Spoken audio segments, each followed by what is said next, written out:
Oh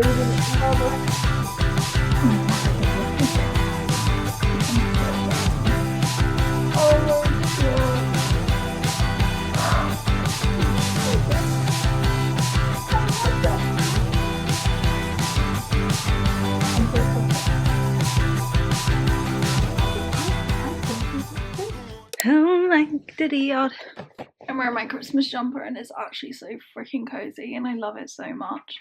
But hey guys, welcome back to my channel. If you're new here, my name is Eilidh, and if you are not, I said that's so American. My name is Eilidh, and if you are not new here, no, wait, I'm so confused. Hey guys, welcome back to my channel. If you're new here, my name is Eilidh, and if you're not, then hello, it is good to see you again. Why am I doing so long? Anyway, we're doing another reading vlog. And I'm excited for this one because I've been in the mood for this for like the past couple of weeks and it's been on my mind and I've been thinking about it and I'm, you know when you get that feeling? We're going to be reading dark romance for a week. I haven't done a dark romance reading vlog in forever. It's probably been like 6 months. Actually, I'm going to have a look. When was the last time I did this? Oh, I'm having to scroll. Wait, that's not it. I swear I did one recently. Hold on a second. It can't be that long. 11 months ago? That's almost a year. I'm bamboozled. No! How can it be that long? Anyway, better late than ever. We're going to be reading dark romance. Dark romance, if you don't know already, is one of my favourite genres to read. It's so extreme that it could be real, you know?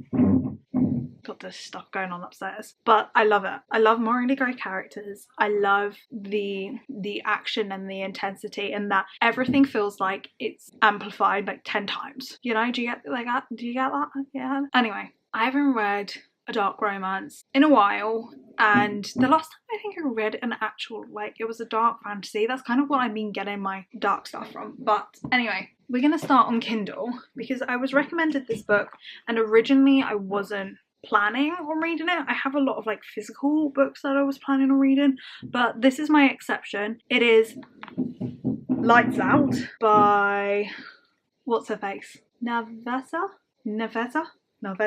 Allen. Anyway, it's been going absolutely crazy recently, and one thing that got me intrigued is the audiobook. Somebody commented to me that the audiobook for this book is incredible and they really enjoyed it. So I thought we're going to start reading Lights Out because I've got a bunch of editing to do, so if the audiobook is good, then that's a win, so I can listen to it while I edit. But anyway, we're going to start reading this book and I'm praying it's good. I really hope it's good. And then I've got our other few dark romances in mind. Okay, let's just start. I'm so excited.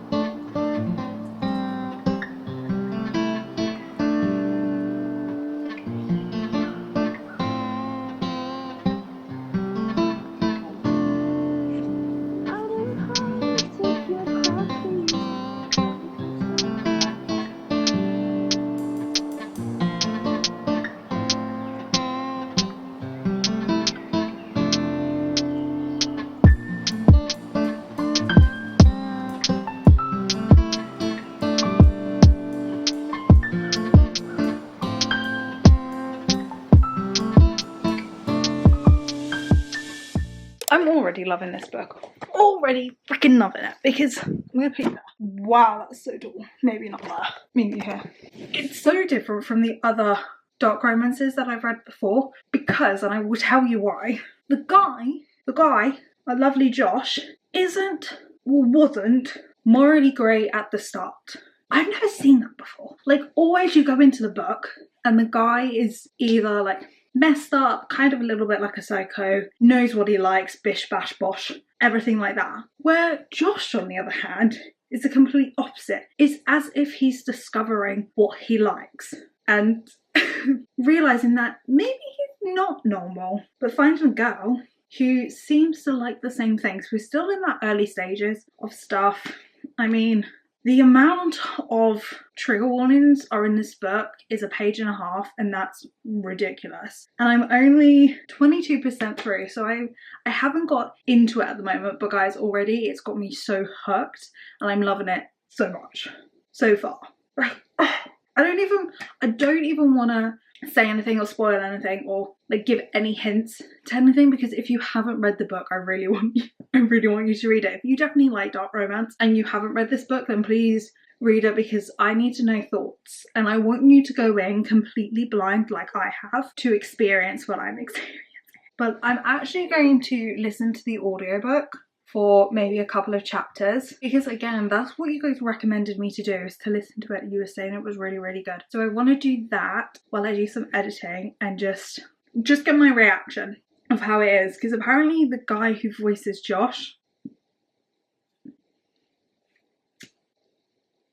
I've heard he's good. But yeah, I'm a little bit scared if I'm overhyping it for myself and that it's not going to be as good as I think. So try not to do that, but still, I'm so excited. Anyway, I'm going to get my laptop because I need to do some editing, and then I want to try and get at least over halfway. That's another like 30%, which isn't that much. And the chapters are quite long. I won't lie. They're long, but they're not long to the point where I'm trying to just get through it. It feels like I'm just, you know, flicking through the pages. I'm actually like engaged and I'm reading it quite quickly as well. So yeah, so good, happy. But let's try out this audio book. Let's see.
Hello? I don't think much.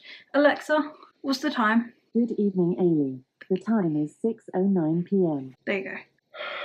Anyway, I am 50% through this book now, and I don't know if it's the fact that I've been listening to the audiobook or if it is generally just the book, but this book feels so spicy. Like, it's not the spice. It might be. I don't know. I think it's the audiobook. I think it's listening to that and then the spice scenes that happen.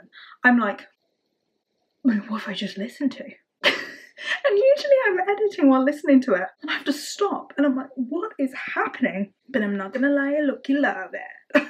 I've really been enjoying this book. I mean, it's very different from other dark romances that I've read before, because they're all similar in the fact it's where the guy is already morally grey. Like, he's already like doing something that's a bit sketchy and we all glance over it because he like looks after the girl. Well no, this one, Josh, he's not like that. He's very much aware that the stuff that he's doing and that he's taking interest in and is liking, he probably shouldn't be liking or doing, but can't help himself and does it, and like has put on this persona when he's with Eilidh to be that morally grey guy but in the back of his mind, which is the funny bit, because if you're in his POV when he's with Ali and all the stuff he's thinking of, it's like the little fights that he has in his head and like trying to impress her, but also not trying to scare her off in a way. It's actually funny. I've never giggled so much or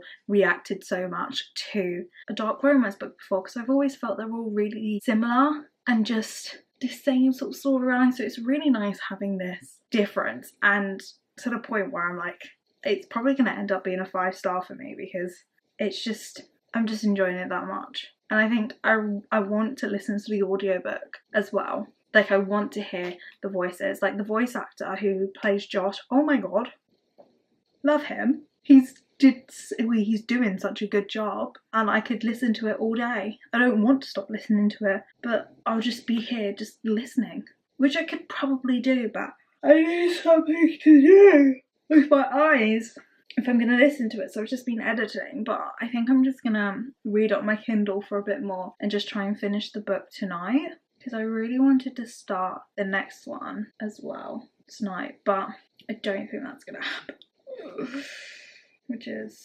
interesting. Anyway, well, it's saying I've got another 3 hours. So probably like just before 10, I might finish it, maybe just after 10. And then we can start reading Priest. I think I'm going to read Priest next, because that's also on Kindle and it's not too long, maybe. Anyway, I'm going to carry on reading it. I'm going to see what happens, because we're still at the middle point of, like, Ali has this crush on this, basically the social media person, and he's wearing a mask in his videos, and he like puts these thirst traps on, and she basically takes pleasure out of them. Like, it's like a guilty pleasure is to watch them. And Josh finds out about her and about this interest in his videos. So he's been doing all the morally grey stuff, but as that character of the faceless man. So Ali doesn't know that it's Josh. And Josh, in Ali's world, is her ex situationship's roommate. So there's this thing where Josh is trying to keep his identity hidden as like a game, and Ali's like, I'm gonna find you, and she's already suspecting him. So I kind of like this thing that's going on, because it can be quite intense, but also it's just fun, and it just means that it doesn't feel like the same as everything else. So yeah, I'm enjoying it. Anyway, that is my thing, my description. We're just gonna carry on reading it now.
I enjoyed that so much.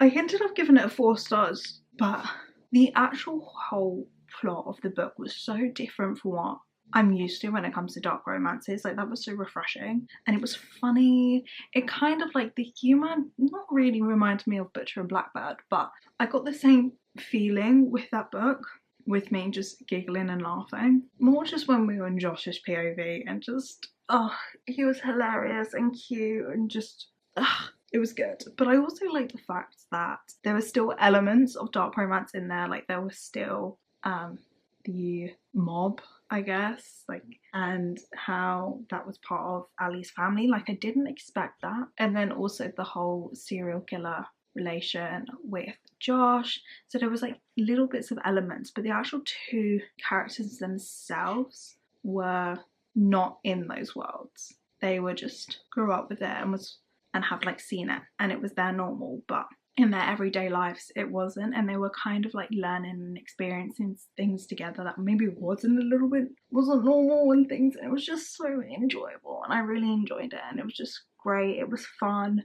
But oh my god, chapter 24, I couldn't keep a straight face. I could not keep a straight face. Oh my god. Anyway, it was actually really nice because the chapters were really long. The actual total of the chapters wasn't that much, and it didn't feel like I was constantly reading it and also listening to the audiobook as well. Like, that is the best audio that I have listened to ever.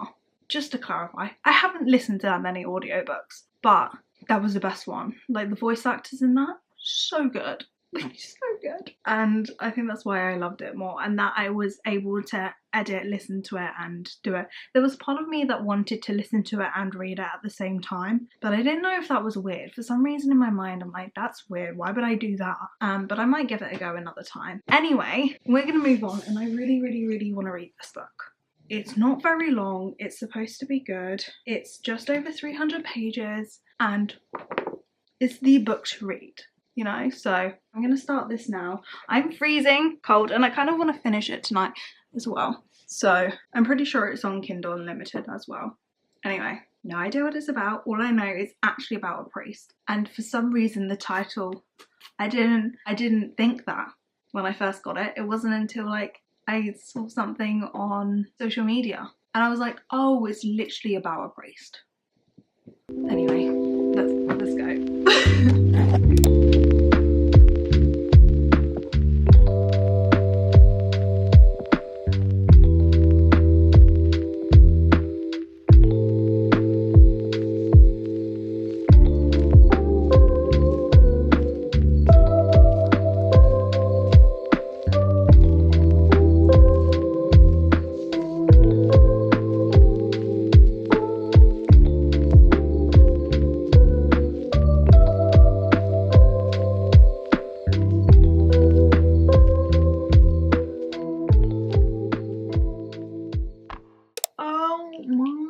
Dear Lord, I'm now halfway through this book.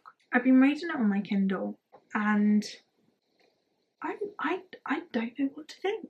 Like, I knew it was going to be spicy, but not that spicy. Jeez. And also, the one thing that I really like about this book is that it's from, like, the whole book is from Tyler's perspective, who is the priest. Like, we are in his head. We are like living what he's living, and I've never ever for a whole book have been in the male's perspective ever, and I freaking love it. Also, love that this book is so floppy. Anyway, so I feel like this is the type of book that I would get really nervous reading out in public, because it would feel like a sin. No pun intended, but seriously, it feels as if I read this, I would be like, oh, I shouldn't be reading this in public. You know, it's one of those books. I don't know how else to describe it. I don't know if I'm enjoying it though, because I find it, I'm like, I feel so awkward right now talking about this. Oh, like, if you've read the book and you're Christian, do you know, I don't know. I feel weird, but I kind of like it. I just want to I want to see what happens, because obviously, like, if you don't know this, a priest is within the Catholic Church, right? And they vow to, like, celibacy, so they won't have any spicy time or anything. Like, they don't marry, they are cut off, basically. And so he's obviously not become, like, obsessed, but a little bit obsessed with this girl, Poppy, who has come from a non-religious family, who's very rich and proper, and she's become the absolute opposite of her family. Like, she used to be a stripper, but now does, like, a load of marketing, finance stuff instead. But, like, I still think it's for them, I'm not quite sure. Anyway, she's come to this church to confess her sins, where she meets Tyler, and basically it's just a whirlwind from there. I'm like reading some of these scenes and I'm like, oh my god. And they're all from his perspective. I'm literally going to read the back to you because I'm hoping if I read this, then you all kind of understand like where my brain is going, because I actually have no idea how else to explain, one, how I'm feeling, and two, this book. So it said, there are many rules a priest can't break. A priest cannot marry. A priest cannot abandon his flock. A priest cannot forsake his Scott. Tyler Bell has no problem playing by the rules for the past 3 years after a family tragedy. I can't say that word. Tragedy set him on the path to priesthood. That all changes when the delicious, sultry, I feel like I've never seen that word before, voice of Poppy Danforth sinks its claws in him through the screen of his confessional booth, and he cannot get her sins out of his head. It should be easy to put his impure thoughts of her to rest, considering the vows Tyler has taken. It should be nothing to overcome what the sight and sound of her does to him, but when his life with the church means everything. Hold on. It should be nothing to overcome what the sight and sound of her does to him when his life... Oh, I can't say this sentence and it's really annoying. Take 3. It should be nothing to overcome what the sight and sound of her does to him when his life with the church means everything. But once he has his first forbidden taste of those red lips, Tyler can't help but break all his rules for Poppy, no matter what it costs them both. No matter what it might cost them both. Yeah. I'm like, what? I actually don't know what's gonna happen, because like part of me is like, yes, be together, do it. There's obviously a connection that's going there, like something is happening between you two, like go do it, be it. But then I'm like, no, you're a priest for a reason. You have a strong reason to have this. Like, no, stick with it, stay with it. She's a temptation. Like, it's this, it's that. So I don't know what I'm rooting for right now. But I'm loving the fact that I'm in his head and it's from his POV. Like, I love that. Anyway, I want to try and finish this book tomorrow. I was going to try and finish it today, but I got sidetracked. Anyway, let's see how much I can read, because I want to read like another 100 pages or something, so that I've only got like a little bit to read in the morning. But I think I'm enjoying it. I think it's like sitting at a 3.5 at the moment. It kind of depends on how this next 50% goes. So let's see.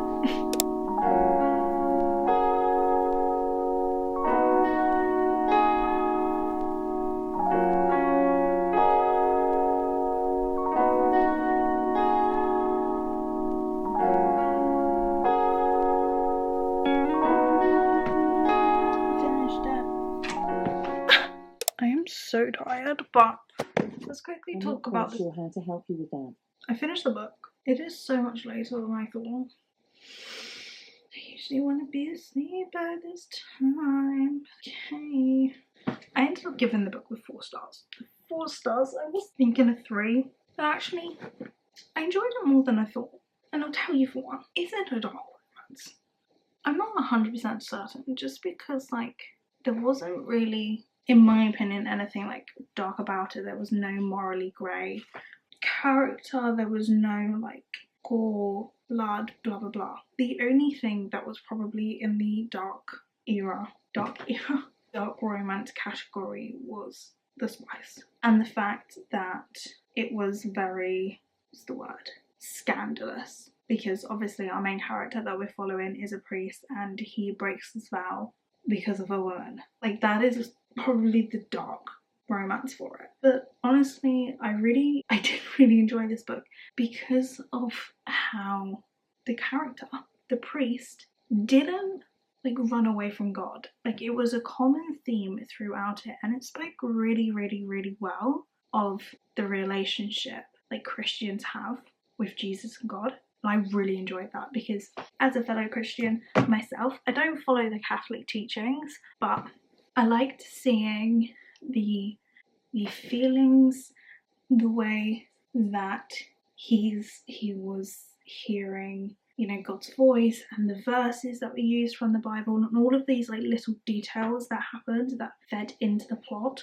I really enjoyed, because like I could relate to that. I was like, oh, I know exactly what he's talking about. Like I know that story in the Bible, and I know this feeling of guilt and sin and like temptation and stuff, and you're constantly questioning yourself, like if you're doing the right thing or if you're on the right path that God has created for you, or if you're steering into the wrong way. Like it can be absolutely terrifying sometimes, and I loved that it was constantly, well, not constantly, but there was moments of that in it. I was like, ah, I love that. And I love that it was from his perspective all throughout the book. Like even though when Poppy did come up and the confession was spoken out by her, like we're hearing it with him, it was still like him, and I really enjoyed that. Anyway, I gave it 4 stars. I do kind of want to carry on the rest of the series. I think the rest of the series is following his brothers, and the next one's Aiden. I want to say it's Aiden. I might be making that up, but it's about him and a nun, so who knows. Anyway, we're going to move on to our third and final book, which is going to be, I think I have it. If not, this is going to be really embarrassing. I have a funny feeling I don't have it up here. I left it downstairs. I'll be right back. Leather and Lark by Brian Weaver? Or is it Bryn? I think it's Bryn Weaver. Oh, I loved Butcher and Blackbird. That was her 5-star book, so I'm really hoping that this one's good as well. The one annoying thing about it is I can't remember what the connections are in this book. I'm hoping that it has a like sum up of the last book and like who's who, because I can't really remember. Anyway, yeah, but who was Butcher and Blackbird about? I can't remember their names. There's a bonus chapter in this, how lovely. Sloane and Rowan. Yeah, but what was Rowan's last name? Because I don't know if he was Rowan Kane, which is Larchlan's brother, or just like, I don't know. I'm not sure. Anyway, we're going to start reading this.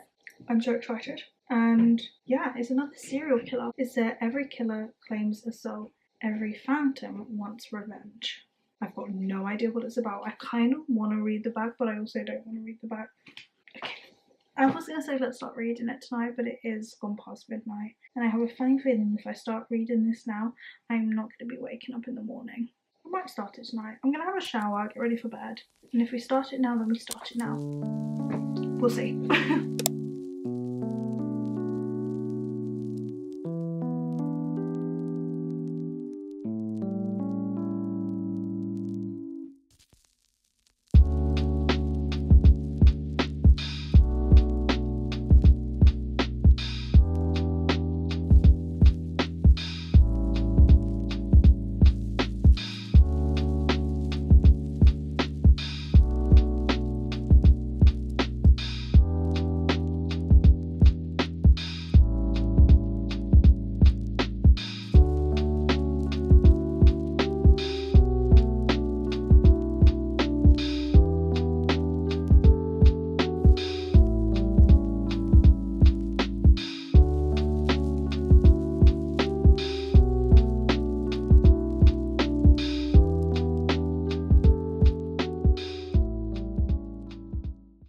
Hello. I'm now halfway through this book, so let's talk about it so far. I don't love it as much as the first one, and I know the reason for that. There isn't much romance happening in the first 50% of the book, and so in my mind, I'm like, like there's not even like the littlest little bit. So part of me is like, it's just gonna jump out of nowhere, and I don't like that. I love like getting the little teasers and little things all the way throughout the book. But it is a marriage of convenience. It is serial killer, contract killer, like scheming, and I guess kind of enemies to lovers-esque-ish. Not really, because he's never hated her, but she's never liked him because of their first interaction with each other, which is fair enough, and I really like that. But there's also like with, I think his name's Larchlan, something like that. He is a contract killer, and he's basically trying to get out of his boss's grip, because his boss, whose name I keep forgetting, basically found like Larson, Rowan, Fionn, like all of the brothers at a very low point. I think it's when Rowan killed his dad, and basically he then took the boys under his wing and like mentored them, brought them up, and that's kind of who they are today. So Rowan and Fionn are basically out because of their eldest brother, Lachlan. I don't know how to say his name. And now he's trying to get out himself. He's trying to retire because he's been doing it for so many years now. He's just tired and doesn't like doing it. But because of the first time he met Lark, that kind of screwed everything up for him, because he basically messed up, which caused him to lose the contract with Lark's parents because of this whole situation. And so he's now basically having to try and pay off the mess up so his boss isn't letting him retire. So basically now there's a situation happening with Lark's parents because there's this whole thing going on with their family business and their associates suddenly dying. So their parents are coming up with suspects, one of them being Lachlan. I swear I'm saying his name wrong, but him. And because he's associated with Rowan and Rowan's associated with Sloane, who is Lark's best friend, like that kind of just fucks up Lark's friendship, like her love for all of them and protecting them. So the only way to protect them is to marry Lachlan. I think that's how you say his name. So that her parents get off his back, like remove him from the suspect list, because even though they suspect him, if he's married into the family, like marriage is the one thing that they hold over everything, is that love and that love for the family. So if Lark is married to him, then he wouldn't, like they're gonna be like, no, we don't suspect him anymore, like we're not gonna, you know.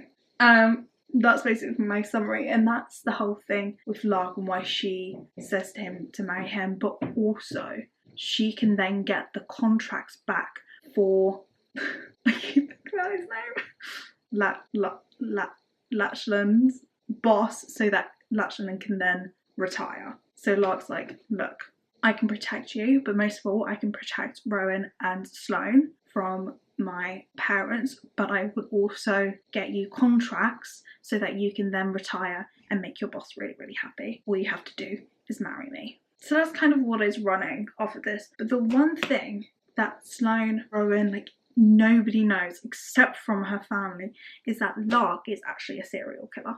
She doesn't call it a serial killer, she calls it a multiple deleter. Because she's like, no, I don't kill, I just delete them from existence. So she goes after like bad men who have basically just been like really disrespectful towards women. So like she's deleted one of her ex-boyfriends who cheated on her. She's deleted like predators basically who have hurt and used other women, and like she only goes after those people because of a situation that happened in her past, and which started Sloane off in her killing bad people thing, because Lark was prey to a man and Sloane deleted him, and Lark basically made the promise to herself that she was never gonna let anybody do that for her again, and she was gonna do it herself, like she was gonna handle it herself.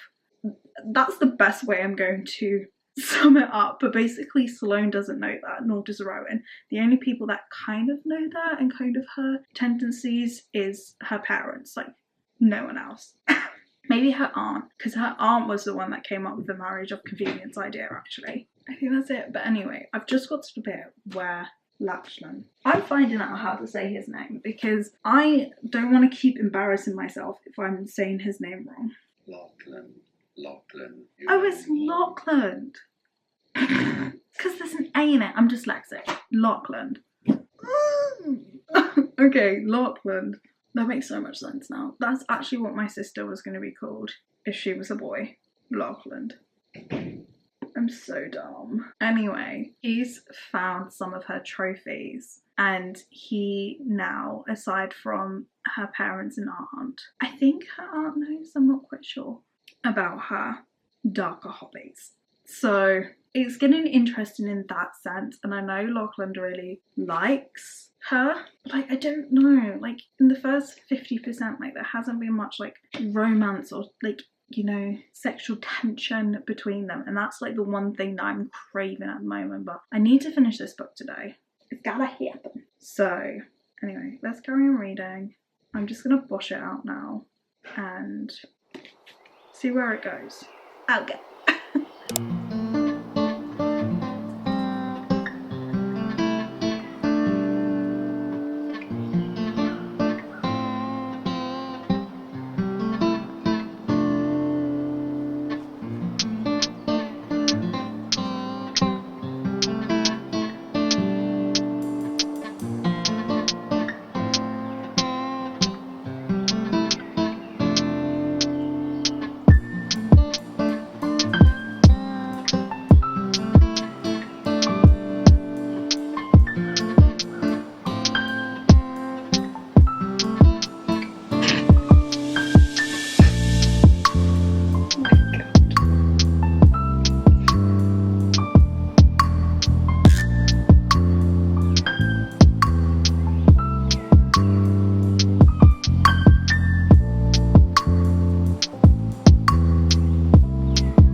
Finished the book and I'm so happy about it. Oh my god, this was adorable.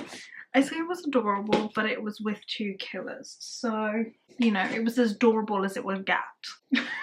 I come to obviously enjoy the book more 50% after. 50%, that doesn't make sense. After I hit 50%, because that's when the romance really started happening. But as soon as you know, the forgiveness happened, like it was like bah, bah, and I really enjoyed it.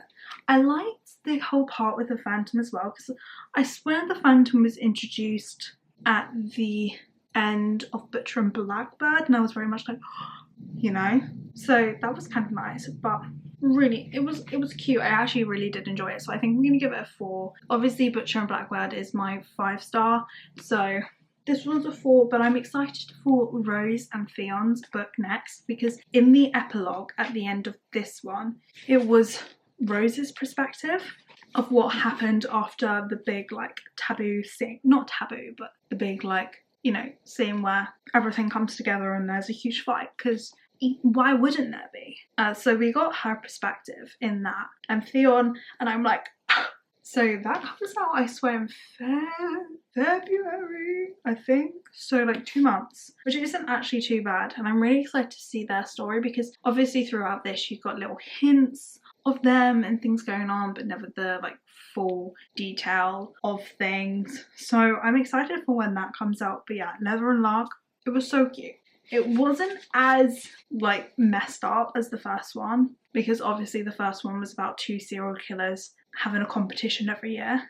This one was more trying to protect their friends, I guess, protect their family, but then trying not to like rip each other's heads off, you know? It was cute, so I'm giving it 4 stars. I wouldn't give it any more than that, just it's a solid 4. Anyway, those are all the books that I'm going to be reading for this video. So we started off with Lights Out, then we read Priest, and now we read Leather and Lark. All of them I absolutely adored. They were all so cute. I'm still surprised with Priest though. Like, I didn't expect to like that book so much. Again with Lights Out, the audiobook, I'm so glad I listened to it. I was kind of like thinking about whether or not to listen to this. I didn't, obviously, but maybe for the next one, when the next one comes out, if there's an audiobook, I might listen to that one. Who knows? Anyway, I'm going to end this video here, because it is so late, and I actually now need to start filming my Christmas reading vlog. So I hope you have enjoyed this video. I freaking love dark romance books. I need to read more dark romance books, because that just, they hit the spot, you know, they hit the spot. But anyway, if you have any recommendations for good romance books, dark romance books, please let me know, because I'm running out. Well, actually no, I have a really long list. I just need an excuse to read them, you know? So probably we'll have another duck reading vlog coming out soon because I want to read more. Anyway, I hope you have enjoyed this video and I will see you all in the next one. Peace. Goodbye.